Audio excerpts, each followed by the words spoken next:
लक्ष्मी नारायण का चमत्कार। देवीलाल नाम का एक किसान था, बहुत ही भोला भाला, और पत्नी बड़ी ही सुशील स्वभाव की और बहुत ही अच्छी थी। दोनों पति पत्नी धार्मिक विचार के थे। कोई भी कार्य करते तो लक्ष्मी नारायण का नाम लेकर ही करते। मुख से सदा नारायण नारायण ही निकलता था। एक समय की बात है, दोनों पति पत्नी अपनी कुटिया के बाहर बैठकर बातें कर रहे थे। सुनती हो रामवती, अब की बार अगर अच्छी फसल हुई तो हम अपना पक्का घर बनवाएंगे। हाँ जी, अपनी कच्ची झोपड़ी में बारिश का पानी टपकता रहता है। कम से कम घर पक्का होगा तो हम चैन से तो सो सकेंगे। अच्छा, एक काम करते हैं, हम अपने साहूकार से कुछ रुपए उधार ले लेते हैं। ठीक है कि नहीं, तुम बताओ। देखो जी, हम हैं गरीब लोग। साहूकार तो जो पैसा देगा उसका ब्याज बहुत लेगा हमसे। हम कैसे दे पाएंगे? अरे भाग्यवान, हम उसका पैसा और ब्याज फसल बेचकर चुकता कर देंगे, और क्या। जैसी तुम्हारी मर्जी। देवीलाल दूसरे दिन अपने साहूकार के पास गया। साहूकार गद्दी पर बैठा था। देवीलाल को देखकर बोला, अरे आओ आओ देवीलाल, बैठो बैठो। बताओ कैसे आना हुआ? सेठ जी, मुझे पक्का मकान बनवाना है, उसके लिए कुछ पैसों की जरूरत थी। हाँ, बोलो बोलो, कितना पैसा चाहिए? बस सेठ जी, 10,000 रुपए में काम हो जाएगा। भाई देवीलाल, दे तो दूंगा, मगर 2 रुपए सैकड़ा का ब्याज देना पड़ेगा। हाँ, मुझे मंजूर है, आप बस दे दीजिए। हाँ, तो ठीक है, लेकिन ये भी तो बताओ कि लौटाओगे कब पैसे हैं? अब साहूकार जी, इसी साल फसल बेच के दे दूंगा।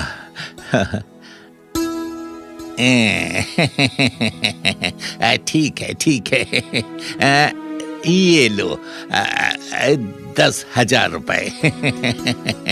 ले जाओ ले जाओ। साहूकार गिनकर 10,000 रुपए देवीलाल को दे देता है। देवीलाल खुशी खुशी घर आता है। अजी, सेठ ने पैसे दिए क्या? हाँ, साहूकार ने पैसे दे दिए, पर उसने मुझे 2 रुपए सैकड़े के ब्याज पर पैसे दिए हैं। कितने दिन में लेगा वो पैसा वापस? अरे तो चिंता मत कर, लक्ष्मी नारायण की कृपा से मैं उसे इसी साल फसल बेचकर पैसे लौटा दूंगा। हाँ। हे लक्ष्मी नारायण, हमारी लाज रख लेना। लेकिन भगवान को तो कुछ और ही मंजूर था। खेतों में फसल पकने का समय आया, तभी ओलावृष्टि से उसकी पूरी फसल नष्ट हो गई। कुछ पैसा खेत की बुआई में खर्च हो गया और कुछ पैसा घर में खर्च हो गया। देवीलाल की फसल नष्ट हुई तो वो फूट फूट कर रोने लगा।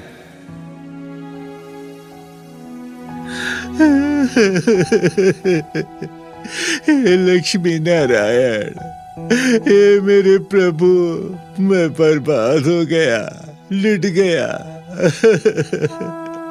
अब क्या होगा? मेरी सारी फसल नष्ट हो गई। अब हम कहां से साहूकार को पैसे लौटाएंगे?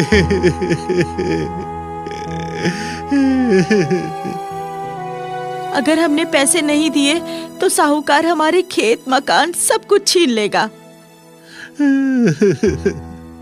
हे नारायण, हे लक्ष्मी नारायण, हमारी रक्षा करो। हमें कोई रास्ता बताओ, हम क्या करें, क्या करें हम? जब फसल नष्ट हो गई तो साहूकार वादा पूरा होने पर देवीलाल के घर आता है भाई देवीलाल, तुमने जो वादा किया था वो पूरा हो गया। अब मेरे पैसे ब्याज सहित लौटाओ।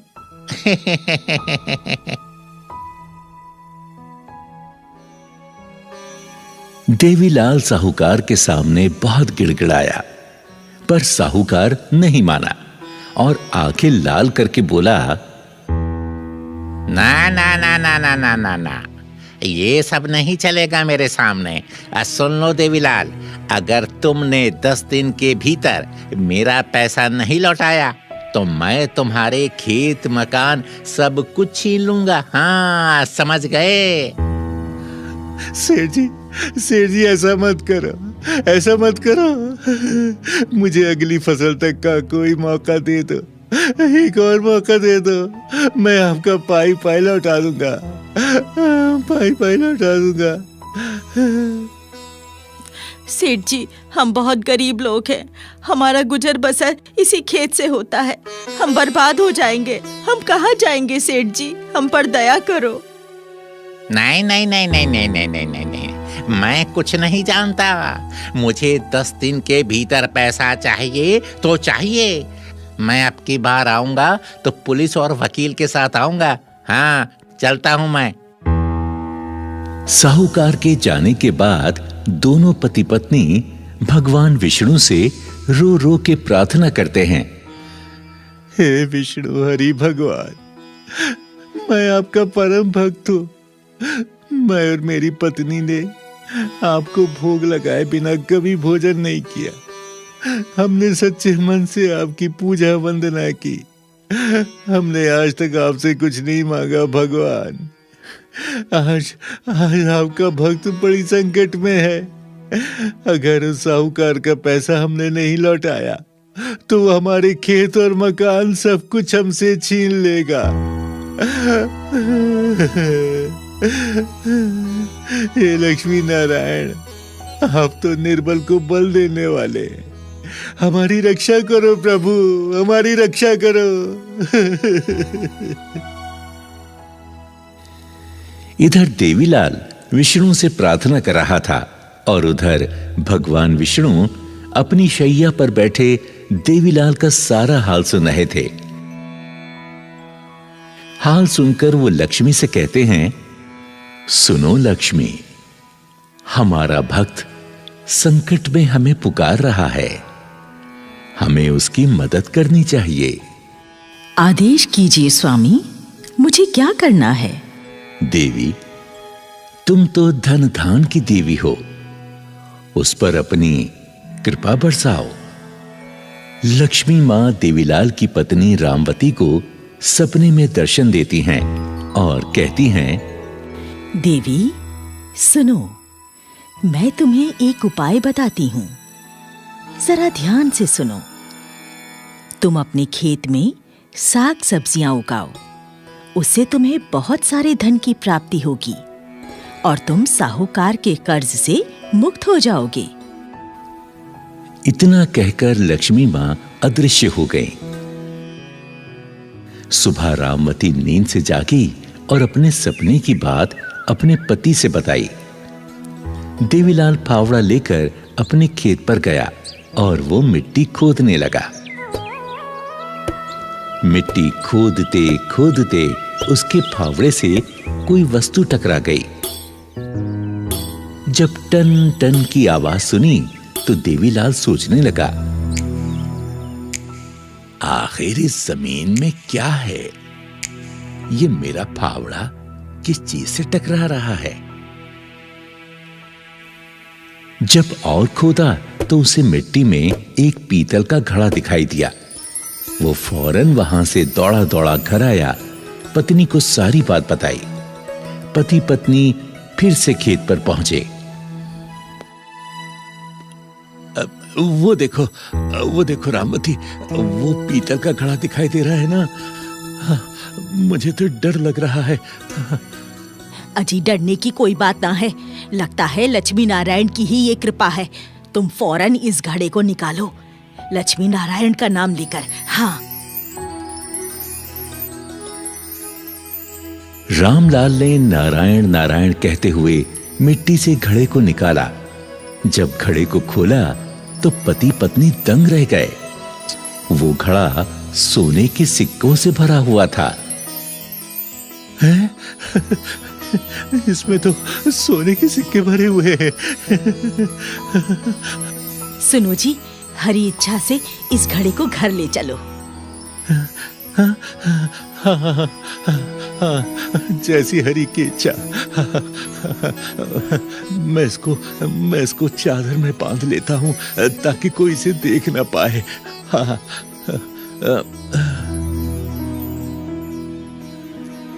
घड़े को एक चादर में बांधकर दोनों पति पत्नी उस पीतल के घड़े को घर ले आए। घर आकर दोनों विचार करने लगे। सुनो भाग्यवान, हम इतने सारे धन का क्या करेंगे? ये तो बहुत सारा धन है। हम इसमें से थोड़ा सा धन निकालकर उस साहूकार का पैसा लौटा देंगे और उसमें से बाकी धन को हम भगवान की सेवा में लगा देंगे। उन्हीं का तो दिया धन है। हाँ, तुम ठीक कहती हो रामवती। हम इस पैसे से श्री लक्ष्मी नारायण विष्णु जी का मंदिर बनवाएंगे, गरीबों को भी दान करेंगे। हाँ, ऐसे ही करेंगे। दोनों पति पत्नी अभी बात कर ही रहे थे कि तभी साहूकार दरवाजे पर खटखटाता है। रामलाल, दरवाजा खोलो। देखो हम आए हैं। हाँ। रामलाल ने दरवाजा खोला तो साहूकार अपने कुछ आदमियों को लेकर द्वार पर खड़ा हुआ था। हाँ, तो भाई रामलाल, तुम्हारा वादा खत्म हुआ, तो अब मेरा पैसा तुरंत लौटाओ। हाँ, अरे मुझे देख क्या रहे हो? लौटाओ। अरे सेठ जी, आइए और अपना पूरा पैसा लेकर जाइए। अरे सुनती हो रामवती, सेठ जी को ब्याज सहित 10 सोने के सिक्के दे दो। हैं? 10 सोने के सिक्के? ये रामलाल के पास इतने सारे पैसे कहाँ से आए हैं? अरे साहूकार 10 सोने के सिक्के की बात सुनकर हक्का बक्का रह गया। रामलाल ने कपड़े में बांधकर 10 सोने के सिक्के साहूकार को दे दिए। लीजिए सेठ जी, आपका पूरा पैसा ब्याज सहित।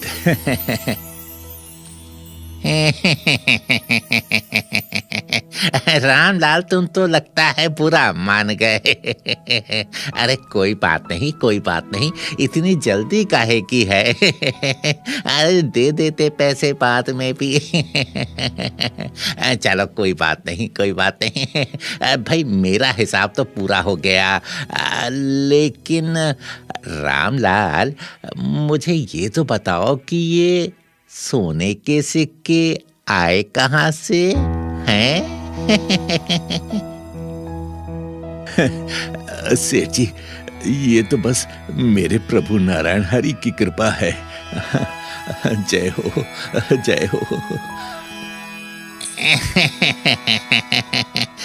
ठीक है, मैं चलता हूँ।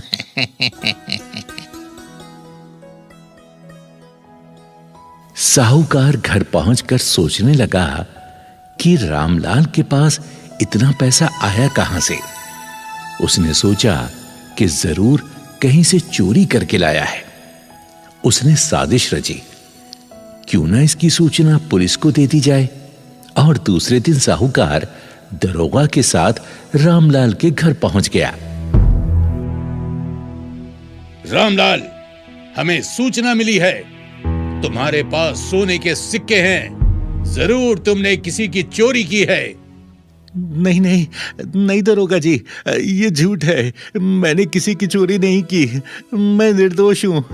ये तो मेरे हरि नारायण की कृपा है। उन्होंने ही मुझे ये सोने के सिक्के दिए हैं। हाँ। दरोगा जी, हमें जो सोने के सिक्के मिले हैं वो हमारे खेत से मिले हैं। हम पर भरोसा करो। कुछ नहीं, हमें घर की तलाशी लेनी होगी। दरोगा ने तलाशी लेनी शुरू कर दी। इधर रामलाल भगवान विष्णु से प्रार्थना करता है, हे प्रभु हमारी रक्षा करो, हमारी रक्षा करो प्रभु, हमारी रक्षा करो, रक्षा करो प्रभु, हमारी रक्षा करो। वो क्या है? ये घड़ा कैसा है? क्या है इसमें? साहब, उस घड़े में कुछ नहीं है। रामवती के लाख मना करने पर भी दरोगा नहीं माना। जैसे ही उसने उस घड़े को छुआ, दरोगा अंधा हो गया। अरे अरे अरे, मुझे तो कुछ भी दिखाई नहीं दे रहा है। अरे ये क्या हो गया? अरे ये क्या हो गया? मुझे कुछ दिखाई क्यों नहीं दे रहा है? अरे ये क्या हो गया? और उधर साहूकार भी चिल्लाने लगा, अरे मुझे कुछ भी दिखाई नहीं दे रहा है। अरे ये क्या हो गया? मुझे जरूर ये दोनों बुढ़िया बुढ़े जादूगर हैं। ओहो, मुझे बचाओ, बचाओ, मेरी आंखों में दर्द हो रहा है। मैं इस घड़े को नहीं छूऊंगा। ये क्या हो गया? मुझे क्षमा कर दो रामलाल, मुझे क्षमा कर दो, मुझे क्षमा कर दो रामलाल। अब मैं इस घड़े को नहीं छूऊंगा। ओहो, मेरी आंखों में दर्द हो रहा है। मुझे बचा लो, मुझे बचाओ। रामलाल, ये सब तुम्हारी सच्ची भक्ति का चमत्कार है। हमें क्षमा करो, क्षमा कर दो हमें। दरोगा और साहूकार दोनों नाक रगड़कर श्री नारायण विष्णु से क्षमा मांगते हैं। हे लक्ष्मी नारायण, हमें क्षमा कर दो, हमें क्षमा कर दो। हे लक्ष्मी नारायण, हमें क्षमा करो, हमें क्षमा कर दो, हमारी आंखें ठीक कर दो। भगवान विष्णु की कृपा से दोनों की आंखें ठीक हो जाती हैं। उन्हें पहले की ही तरह सब कुछ दिखाई देने लगता है। रामलाल, तुम्हारी भक्ति सच्ची है। हमें क्षमा कर दो, हम जा रहे हैं। हमें क्षमा कर दो। हाँ रामलाल, मुझे भी क्षमा कर दो। मैंने तुम पर चोरी का इल्जाम लगाया। क्षमा कर दो, मैं भी जा रहा हूँ। हाँ। चलो कोई बात नहीं, लेकिन कभी भी गरीब का दिल ना दुखाना। गरीब के दिल में भगवान बसते हैं। हाँ। दरोगा और साहूकार चले जाते हैं। रामलाल ने अपने घर में श्री विष्णु और लक्ष्मी का मंदिर बनवाया और दोनों पति पत्नी आनंद पूर्वक जीवन यापन करने लगे। अरे भाग्यवान, भगवान का शुक्रिया अदा करो और प्रेम से बोलो, जय जय श्री लक्ष्मी नारायण भगवान, जय जय श्री लक्ष्मी नारायण भगवान। जय हो श्री महालक्ष्मी, माँ तेरी सदा ही जय। जय हो मैया, जय हो महालक्ष्मी माँ, तेरी सदा ही जय।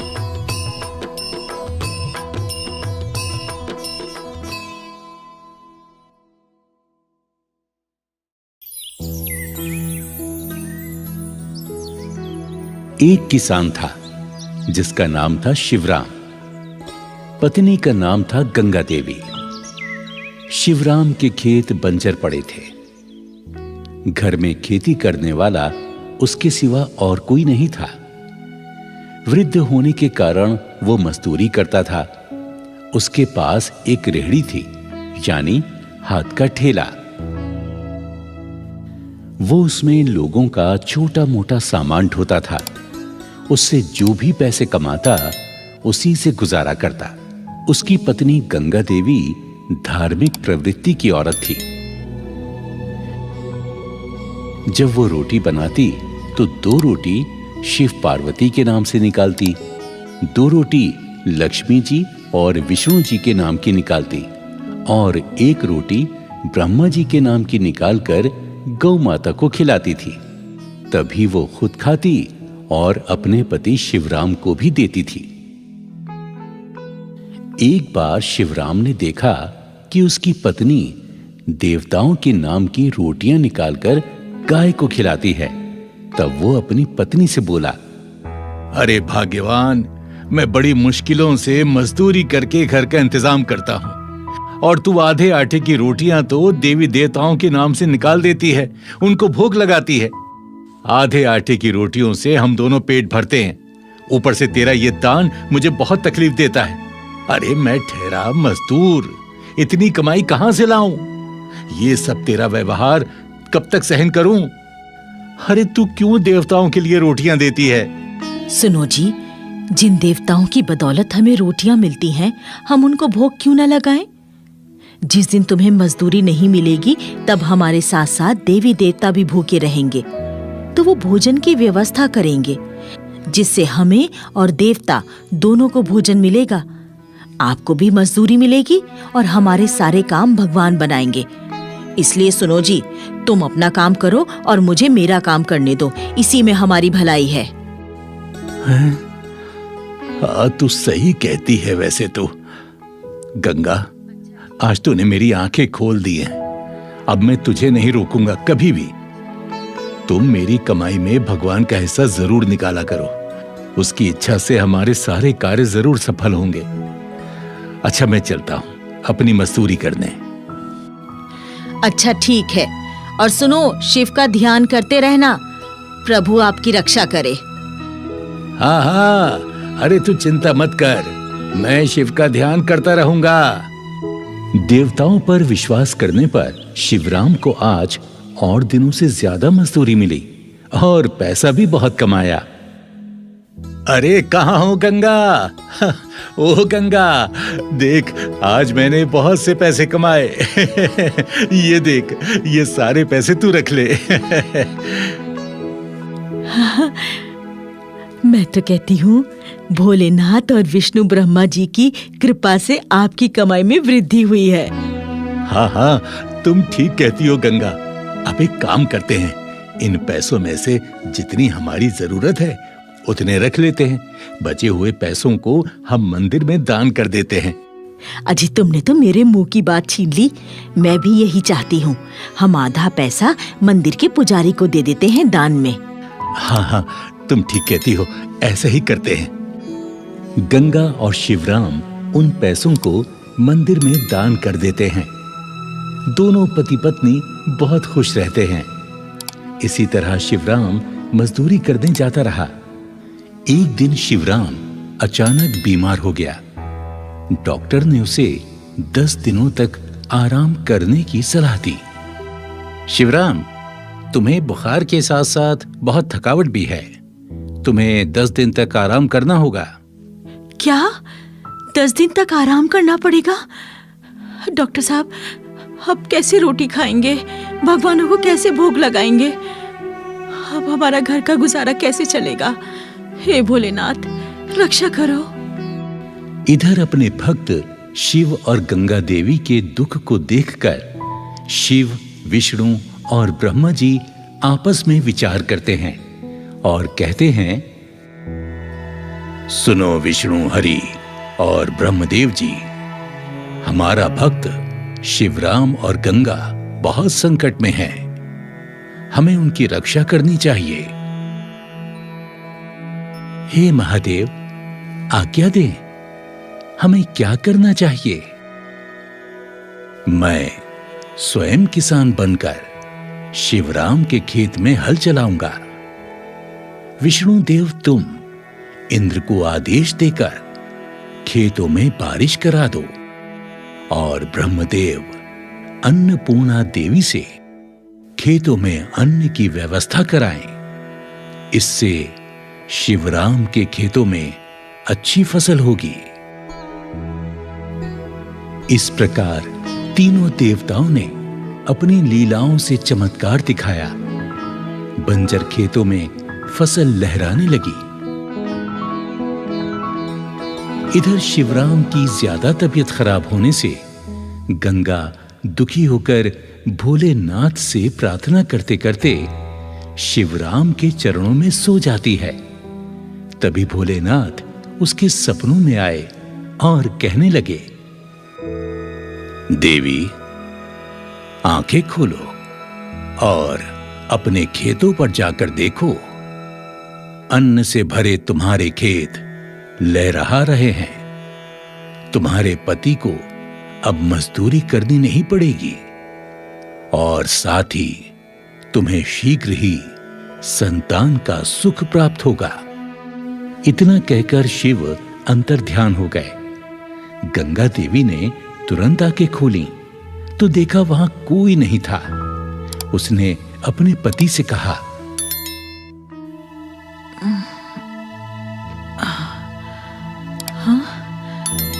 हाँ, ये मैंने क्या देखा? भोलेनाथ मेरे सपने में आए थे। सुनते हो जी, मैं जब सो गई थी तब भोलेनाथ मेरे सपने में आए थे और मुझसे कहा, तुम्हें अब मजदूरी करने की कोई जरूरत नहीं है क्योंकि तुम्हारे खेतों में फसल लहरा रही है। क्या कह रही हो भाग्यवान? सच? ऐसा सपना देखा तुमने? हाँ। मैं कहती हूँ जी, चलो चलकर देखते हैं। धन्य हो भोलेनाथ, धन्य हो। आपने मुझ गरीब की आखिर सुन ही ली। धन्य हो भोलेनाथ। जय हो भोलेनाथ, जय हो। शिवराम और गंगा देवी अपने खेत पर जाकर देखते हैं कि बंजर खेत अन्न से भरे लहरा रहे हैं। दोनों खूब खुश हो जाते हैं। शिवराम कहता है, हाँ, अरे वाह, अरे वाह, अरे भाग्यवान, ये कैसे हुआ? ये कैसे हो गया? ये कैसा चमत्कार है? देखा तुमने? ये उन्हीं देवताओं की महिमा है जिन्हें हम भोग लगाते थे। उनके नाम की रोटियां निकालते थे। तुम कहते थे देवताओं को रोटियां देने से क्या होगा? जो हमने उनके प्रति भावना रखी, भोलेनाथ ने आज वो ऋण चुका दिया है। जय भोलेनाथ, जय भोलेनाथ। हाँ, चलो हम मंदिर चलकर भगवान का आभार व्यक्त करते हैं। चलो। दोनों पति पत्नी शिव मंदिर आते हैं। शिव को शीश झुकाकर उनकी वंदना करते हैं। इधर भोलेनाथ अपना चमत्कार दिखाते हैं। मंदिर का पुजारी एक मासूम बच्चे को गोद में लिए कहता है, शिव शिव शिव शिव शिव शिव, न जाने कौन सी माँ थी जो इस बच्चे को मंदिर में छोड़ गई। अरे कोई निसंतान हो तो ये बच्चा उसे ही सौंप दूं। शिवराम और गंगा देवी ने सोचा, सुनो जी, क्यों ना हम इस बच्चे को गोद ले लें? हमारे कोई संतान भी नहीं है। शायद भोलेनाथ ने ये महिमा दिखाई हो। हाँ, ठीक कहती हो। चलो पुजारी जी के पास चलते हैं। पुजारी जी, ये बच्चा हमें दे दीजिए, हमारी झोली में डाल दीजिए। हमारे संतान नहीं है, हम इस बच्चे का पालन पोषण अच्छी तरह से करेंगे। हाँ हाँ पुजारी जी। हाँ पंडित जी, ये बच्चा हमें दे दो। हमारे बुढ़ापे का कोई सहारा नहीं है। दया करो प्रभु, दया करो। हाँ हाँ, ठीक है ठीक है, जैसी भोलेनाथ की इच्छा। शायद भोलेनाथ की यही इच्छा हो। लो पुत्री, ये बच्चा मैं तुम्हें देता हूँ। हलाइए पंडित जी, कितना प्यारा बच्चा है। आपका धन्यवाद पंडित जी, आपका धन्यवाद। भोलेनाथ ने हमारी सुन ली, हमारी मनोकामना पूरी कर दी। जय भोलेनाथ, जय बाबा। पुजारी ने गंगा देवी को वो बच्चा दे दिया। गंगा देवी और शिवराम खुशी खुशी बच्चे को लेकर अपने घर आ गए। इस प्रकार दोनों पति पत्नी भोलेनाथ, विष्णु और ब्रह्मा जी के गुणगान करने लगे और सुखी से जीवन व्यतीत करने लगे। इस कहानी से हमें यही प्रेरणा मिलती है कि जो भगवान का ध्यान करते हैं उनका ध्यान भगवान स्वयं रखते हैं। शिव भक्ति मनुष्य को शक्ति देती है, दुख और संकट से मुक्ति भी प्रदान करती है। जय भोलेनाथ, जय भोले शंकर। जय भोलेनाथ, जय भोले शंकर।